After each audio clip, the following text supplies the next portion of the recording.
The officials include Reince Priebus, Steve Bannon, Stephen Miller, economic advisor Gary Cohn, and of course, Ivanka Trump. If the president knew that those reports were coming, he might do or say something to get the American news media talking about something else. It worked. But it might be a surprise tonight to the president that the NFL, including the owners and coaches, are standing so strongly against his comments. Tonight, the Dallas Cowboys and owner Jerry Jones linked arms and knelt before the national anthem in what they say was a statement of equality and unity. The Cowboys, who are playing the Arizona Cardinals in Arizona, were booed by the crowd. Joining us now, John Heilman, national affairs analyst for NBC News and MSNBC, and Jason Johnson, politics editor at TheRoot.com and an MSNBC contributor. And John, we now do fairly have the headline, Trump uses private email in the White House. Ivanka Trump. Yes, well, and it is, you knew this was coming, right? I didn't know this was coming. I did not know, I could not have predicted for you, the Trump White House will be found in a widespread pattern to be using private email after the Lock Her Up campaign. It speaks to the profound cynicism of so many of the things that were said on the campaign trail. Just like it speaks, this is a straight line I'd like to draw, the straight line between the cynicism of the way issues were deployed in the campaign that Trump did not really fundamentally believe in, and certainly that he would not carry in, having made a case of them, he would not carry in and then say, well, now we're going to do policy in a different way than our opponent did.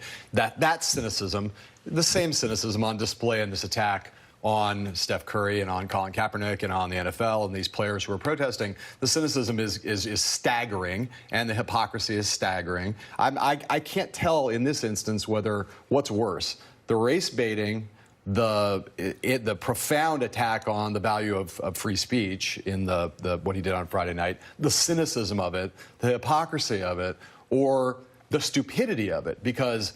And this is the last thing I'll say, although we can talk about this all night, the stupidity of it in this sense, what you just showed. There's sometimes when fighting culture wars works for Republicans. A lot of Republicans have fought a lot of culture wars and have won them. But you know what you can't win a culture war on? When you're fighting with the NFL, because the NFL is America's religion, it's its pastime, it's its game, it's the heart of popular culture in America. And if you're going to wage war on the NFL, which I'm sure Trump didn't realize he was about to do, you're going to lose that war. Jason, go ahead.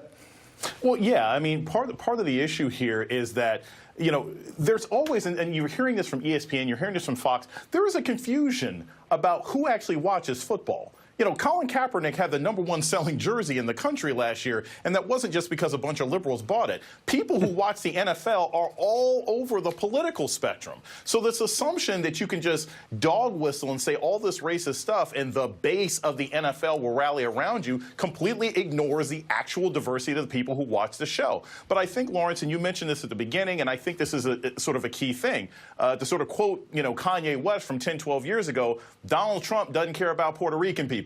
The fact that he could spend his whole weekend arguing about football and ignoring the fact that you've got hundreds of thousands of American citizens who are without power and will be without power for months is a reflection of his despicable focus on only those racial and cultural things that lead to his anger and his base and not what actually matters to people in this country.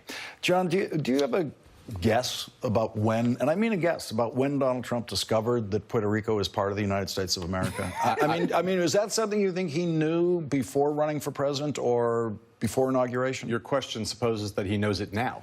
It's not clear to me that I think he knows it now. I probably. Yeah. I don't have a guess. I don't have a speculation. But I mean, his, there's so many instances in which he is learning things, basic fundamental things that we see as revelations to him every day.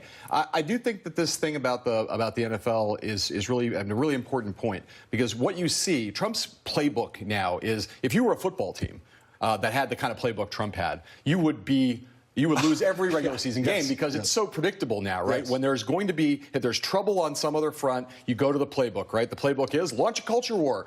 John Podhoretz wrote this thing on Twitter over the weekend. We are Pavlov. Trump is Pavlov. We are the dogs. He knows exactly what he's going to get, or at least he thinks he did. Again, in this instance, though, what he's misunderstood and this is an important thing, is that a lot of what he's playing to is generational. It's not just racial. There is a racial component, for sure, obviously. Race baiting like crazy. But it's old white men, right? Because the truth is that a lot of these NFL fans, and a lot of these NFL owners and players who are now standing against Trump are they're white, but they're young whites who have a different set of attitudes than the kind of thing he's appealed to when he talks about the violence, when he talks about the inappropriateness of these athletes and what they're doing. He's talking to old white men. Men like him who have a kind of crazy nostalgic view about what the country was like and what sports were like back when they were kids.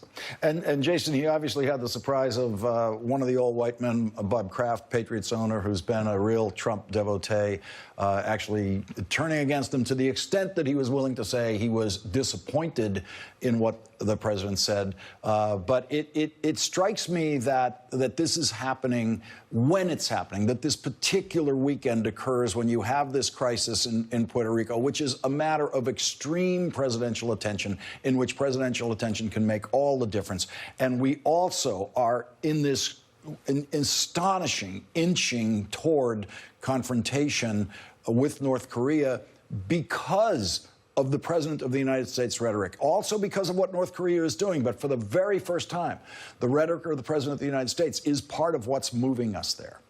And Lawrence, this speaks to what has always been one of the most damaging things about this president. Because he's president of the United States, we have to actually pay attention to what he says, but he has no focus and no real notion of priorities outside of those things that feed his own ego. You've got Republicans trying to work on repealing health care. You have a potential war with North Korea. You have a crisis for American citizens in Puerto Rico. And these are not things that are receiving the bulk of his time, the bulk of his attention, and the bulk of what this government seems to be concerned with. But I'll also say this, and I think this is really important to understand about what we saw on Sunday. That was just a bunch of rich guys arguing with each other.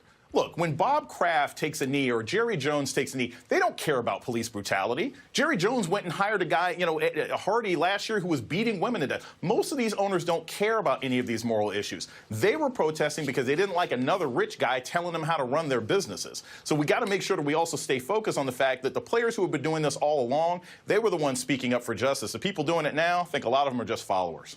Jason Johnson gets the last word on this tonight. Jason, thank you very much for joining us. Thank you.